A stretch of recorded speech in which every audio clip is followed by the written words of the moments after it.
Bienvenue ici à l'Hôtel des Galifrés pour cette soirée à cheval entre édition, philosophie, poésie, réflexion. Et mon père, il avait un grand amour pour les livres, parce qu'à Milan, il vendait des livres européens importants, et vendait à l'étranger des livres italiens beaux.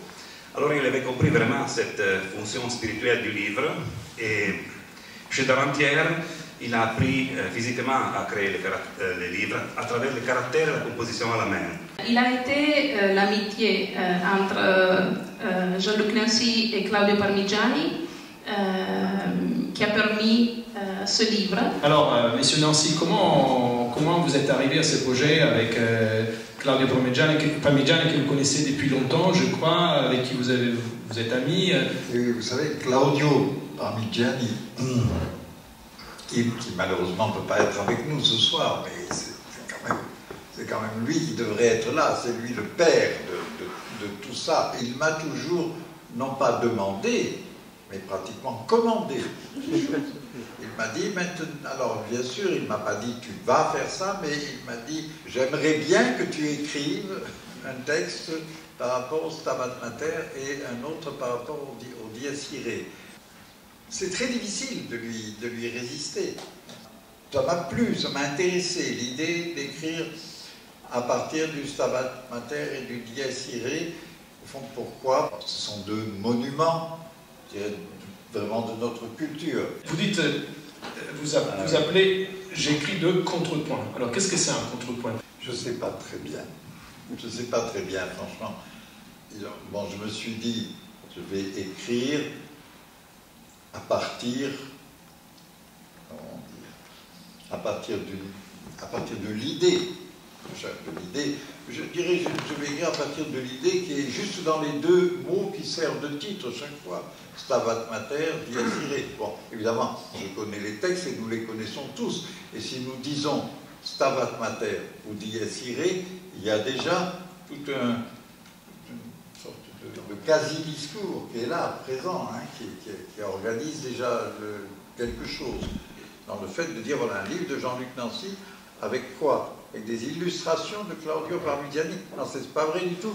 Et Claudio l'a très bien marqué lui-même parce que la dernière tache, si on peut appeler ça tache, enfin, la goutte d'encre qui a fait tomber la noire, là, il y a peut-être plusieurs noms, mais la dernière, elle éclabousse la fin de mon texte.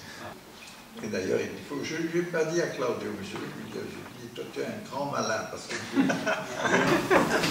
Je voudrais demander à notre autre invité, Emanuele Coccia, de nous dire qu'est-ce qu'il a pensé en lisant vos textes, qu'est-ce qui lui a inspiré la lecture de ces livres. Pour ce qui concerne la réécriture, c'est peut-être important de se rappeler que c'est peut-être les mystères centraux de la religion chrétienne, au sens, dans plusieurs sens du terme. Tout d'abord, au sens plus plein, théologique du terme, car la vie du Christ, la vie du Messie, est considérée être, dans l'Évangile même, comme une réécriture de l'Ancienne Loi. Au-delà du fait textuel, c'est-à-dire ce texte est une réécriture, et Jean-Luc Nancy réécrit ce texte, il y aurait peut-être deux questions qui se posent. Tout d'abord, quelle est la place de la réécriture dans l'histoire du christianisme? Est-ce qu'il y a